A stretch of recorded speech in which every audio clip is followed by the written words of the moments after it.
Sidang penonton yang saya kasih sekalian, dalam satu hadis Nabi SAW yang mulia, Nabi ada sebut kepada kita, kurangkanlah kita daripada bercakap selain daripada berzikir kepada Allah Subhanahu wa ta'ala. Kerana orang yang banyak bercakap akan menyebabkan hatinya keras. Dan di hujung hadis itu Nabi sambung, Nabi kata, dan orang yang paling jauh dengan Allah adalah orang yang hatinya keras. Sidang penonton yang saya kasih sekalian,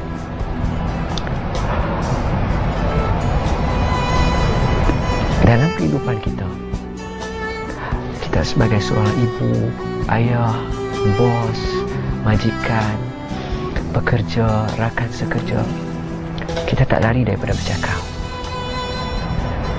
Tapi persoalan yang kita nak muhasabah diri kita hari ini, kita cakap kita itu mengingati Allah atau tidak.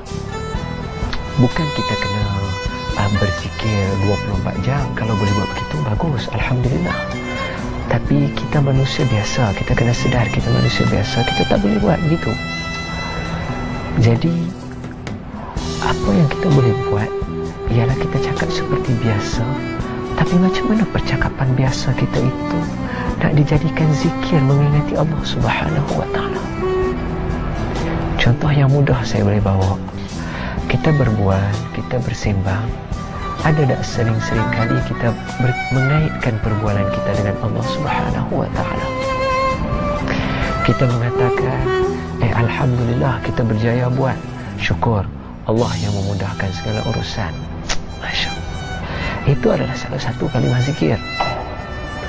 Dan sidang penonton, kalau kita sebut dalam perbualan kita berkaitan dengan makanan, contohnya, Masya Allah, sedap makanan ni, Allah bagi kita dapat rasa makanan ni.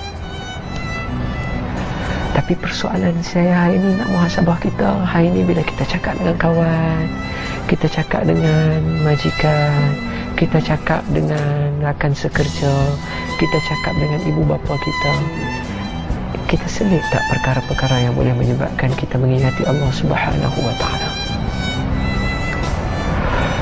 Dan andai kata kalau kita cakap benda yang sia-sia, saya pesan diri saya pesan kita semua, kalau kita bercakap dengan percakapan kita dan kita yakin kita ni banyak cakap, banyak gelak yang sia-sia, ingat, ini pasport Nabi bagi clear, kita berpotensi jadi orang yang hati keras. Dia kalau hati keras, Nabi tak kata apa-apa, tak apa. Persoalannya, masalah dia, Nabi kata problem dia, Nabi kata dekat akhir hadis tu, Nabi kata orang yang paling jauh dengan Allah adalah orang yang hati keras. Itu yang saya takut untuk diri saya dan kita semua. Saya lagi banyak bercakap, tapi saya tak tahu sama ada percakapan saya ini bermanfaat atau tidak. Saya punya mengharapkan, ya Allah, jadikan percakapan ini sebagai percakapan, sebagai satu kebajikan. Macam mana dengan sidang penonton sekalian?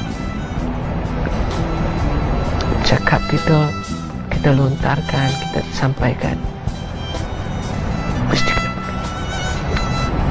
Cuba elakkan daripada kita gosip, cuba elakkan daripada kita mengata, cuba elakkan daripada kita mengumpat. Semua ini akan membuatkan hati kita keras. Dan orang hati keras, orang itu paling jauh dengan Allah Subhanahu wa ta'ala. Sedangkan kita sentiasa mengharapkan Allah dekat dengan kita, untuk kita doa supaya Allah dengar. Ibu nak doa untuk anak, nak doa ibu makbul supaya anak berjaya. Anak nak doa agar ibu yang sudah pergi tidak disiksa oleh Allah Subhanahu wa ta'ala. Suami nak doa untuk kebahagiaan keluarga, majikan nak doa untuk kesejahteraan company dia, syarikat dia. Jadi semua orang memerlukan doa. Jadi kita mengharapkan Allah dekat. Tapi macam mana Allah nak dekat dengan kita dalam keadaan hati kita keras? Kategori orang yang Allah nak dekat tak ada. Cuba kita renung sekejap. tanya diri kita, macam mana agak-agak kita nak buat untuk nak beri jadi percakapan kita satu zikir yang sentiasa mengingati Allah Subhanahu wa taala. Mulut kita mengeluarkan kata-kata, dia pasti menjadi saksi di akhirat kelak. Telinga kita mendengar perkataan kita, dia pasti menjadi saksi di akhirat kelak. Dan semua itu akan menjadi saksi dalam keadaan mengatakan kepada Allah, andai kata kita banyak bercakap, orang ini hati dia keras, dia jauh dari Engkau, wahai Allah. Adakah kita sama-sama muhasabah diri kita?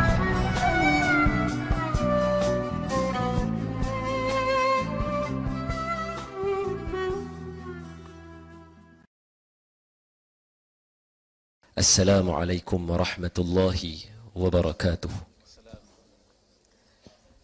Alhamdulillahi rabbil alamin. Wassalatu wassalamu ala ashrafil anbiya'i wal mursalin wa ala alihi wa sahbihi ajma'in. Subhanaka la ilma lana illa ma 'allamtana innaka antal alimul hakim. Rabbi shrah li sadri wa yassir li amri wahlul 'uqdatam min lisani yafqahu qawli. Yarhamkallah. قال الله سبحانه وتعالى في كتابه الكريم أعوذ بالله من الشيطان الرجيم بسم الله الرحمن الرحيم يا أيها الذين آمنوا اتقوا الله حق تقاته ولا تموتن إلا وأنتم مسلمون صدق الله العظيم. Hai orang-orang yang beriman, bertakwalah kamu kepada Allah Subhanahu wa taala dengan sebenar-benar takwa, dan janganlah kamu mati melainkan kamu mati sebagai seorang Islam. Begitu besar kerana hadis ini datang daripada Nabi SAW, seorang manusia yang begitu berfikiran terlalu jauh. Bayangkan Nabi sebut dengan menggunakan lafaz ibu bapa, kullu maulud, anak-anak yang dilahirkan, setiap manusia yang dilahirkan, dengan meletakkan agama sebagai kayu ukur. Ini menunjukkan ibu bapa lah yang akan menentukan akidah seorang anak. Kalau anak itu menganggap perkara yang haram itu halal, maka ibu bapa lah yang telah menentukan dia jadi begitu. Maka layaklah Nabi SAW sebut dalam hadis Nabi SAW yang mulia, bila sahaja datang persoalan kepada seorang manusia itu, bila ditanya kenapa dia tak buat, dia sangkut benda ni dengan orang yang sebelumnya. Dia sangkut dengan ayah dia kerana ayah dia tak ajar. Sebab Nabi sebut, kullu maulud, setiap yang lahir dalam ini, yuladu ala fitrah. Fitrah tu apa? Sekejap. Fa'abawahu, kedua ibu bapanya lah, yuwahidanihi, meyahudikan dia, yumajisanihi, memajusikannya, atau yunasiranihi, menasranikan dia. Saya tanya, Nabi orang Islam, kenapa Nabi tak sebut ibu bapa mengislamkan dia? Mana ada kalimah Islam? Ulang sekali lagi hadis itu, bagi perasan balik sekali lagi. Kullu mauludin, setiap yang lahir itu, yuladu ala fitrah, dilahirkan dengan fitrah. Fa'abawahu, dan ibu bapanya lah, yuwahidanihi, meyahudikan dia, au yumajisanihi, memajusikan dia, yang ini bagi dia agama menyembah api, au yunasiranihi, menasranikan dia. Sadaqa Rasul sallallahu alaihi wasallam. Habis hadis Nabi titik takat tu. Mana Islam? Maka kata para ulama, fitrah di situ maknanya Islam. Fitrah itu adalah Islam. Sebab itu when someone masuk Islam, we learn not to call them convert, what we call them based on this hadith sallallahu alaihi wasallam. Jadi bila sebut macam tu, wahai ibu bapa, kalau hari ni anak-anak nampak agama itu kecil, itu adalah tanggungjawab ibu bapa untuk bagi dia nampak besar. Maknanya besar sungguh tanggungjawab seorang ibu bapa dalam menentukan anak dia syurga atau tidak. Dan andai kata anak itu syurga yang dia nak bawa kepada kita, maka layaklah dia duduk di dalam kategori idza mata ibni adam in qata'a amalahu illa min salas. Salah satunya waladun soleh yad'ulah. Dan saya tanya sebagai renungan semua, kalaulah tanya semua yang ada anak, adakah anak yang ada hari ini, bukan saya tak sebut agama lagi, saya tak kata anak ni nak bawa syurga ke tak, belum lagi, saya nak tanya satu je, adakah anak yang ada hari ini mereka yang akan beratur berbaris untuk memandikan kita? Diakah yang akan memakaikan kafan kepada kita? Diakah yang akan menyemayang dan jadi imam kepada kita? Kalau belum, tolong pastikan. Sebab semua orang akan mati. Tapi semua orang pengalaman pergi ke majlis apa? Kita panggil apa? Jenazah lah. Sepupu saya baru meninggal kemarin. Sepupu saya baru meninggal kemarin. Tinggal anak tingkatan 5, anak tingkatan 1, darjah 6 dan seorang lagi baru habis tadika. Saya tanya, anak dia akan nak bagi mandi dia nanti? Kalau dia tidak ajar anak dia daripada hari ini. Bayangkan seorang anak yang memandikan ayah.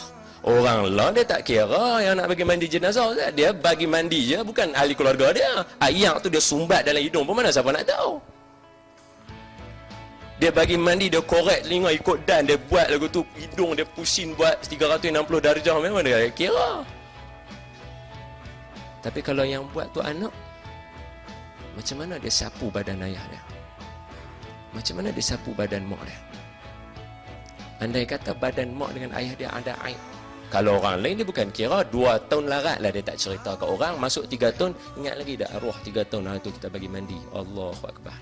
Dia mula manusia. Kalau anak yang bagi mandi, aib ibu bapa tutup di situ sahaja. Bayangkan anak tu pula kapan mak dia, macam mana dia tarik baju dia, susun elok-elok, dia rapatkan ikatan yang lawa-lawa, pasal itu mak dia. Kalau orang lain yang duk buat jenazah, practice make perfect. Tarik macam tu je.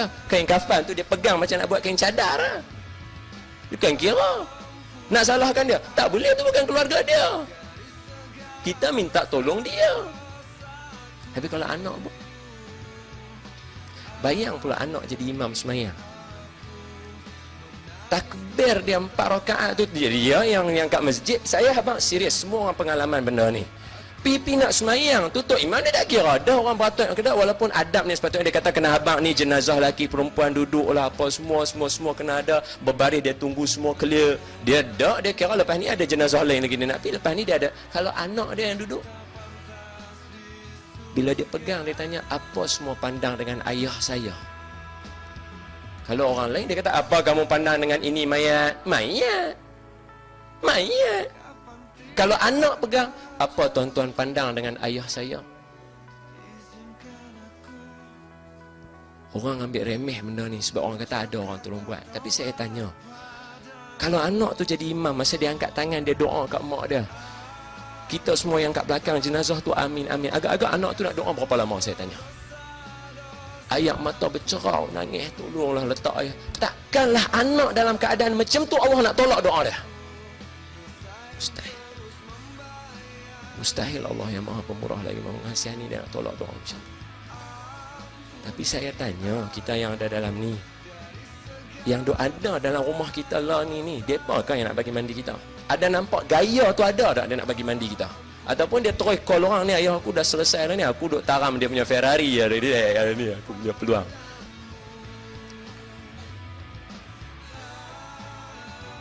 Ini maksud hadis ni. Jarang nak dengar orang cerita sungguh-sungguh berkaitan dengan hadis ni. Ini berkaitan dengan agama. Agama siapa? Agama anak. Kalau agama anak, agama Islam, dia akan pandu ibu bapa dia masuk dalam syurga. Tapi kalau kita faham hadis ni, Kata betul lah. Last sekali anak kita lah. Masa buat turun ke kubur. Dia duduk atas je, duduk tengok orang buat turun, jaga kepala, jaga. Dia duduk. Kalau anak yang buat turun sendiri, rasa macam mana dia nak letak ayah dia masuk dalam liang? Cuba rasa benda tu. Macam mana dia nak masuk ayah dia? Orang ni ambil tanah ni, tu dia. Tahu lagu tu dia. Kalau dia buat turun kat mak dia, macam mana agak-agak dia tarik tanah? Agak-agak lah. Dia tarik turun seroi tepi tu, dia letak macam sungguh-sungguh dia nak bagi mak dia tidur dalam kubur. Ya. Tu saya harap bila kita cerita hadis ni, jangan kita nampak takat ajak anak bagi masuk sekolah agama. Dah. Ada dak yang dalam rumah kita tu yang nak buat benda tu. Esok bila kita tak ada. Andai kata tiada, masih belum terlambat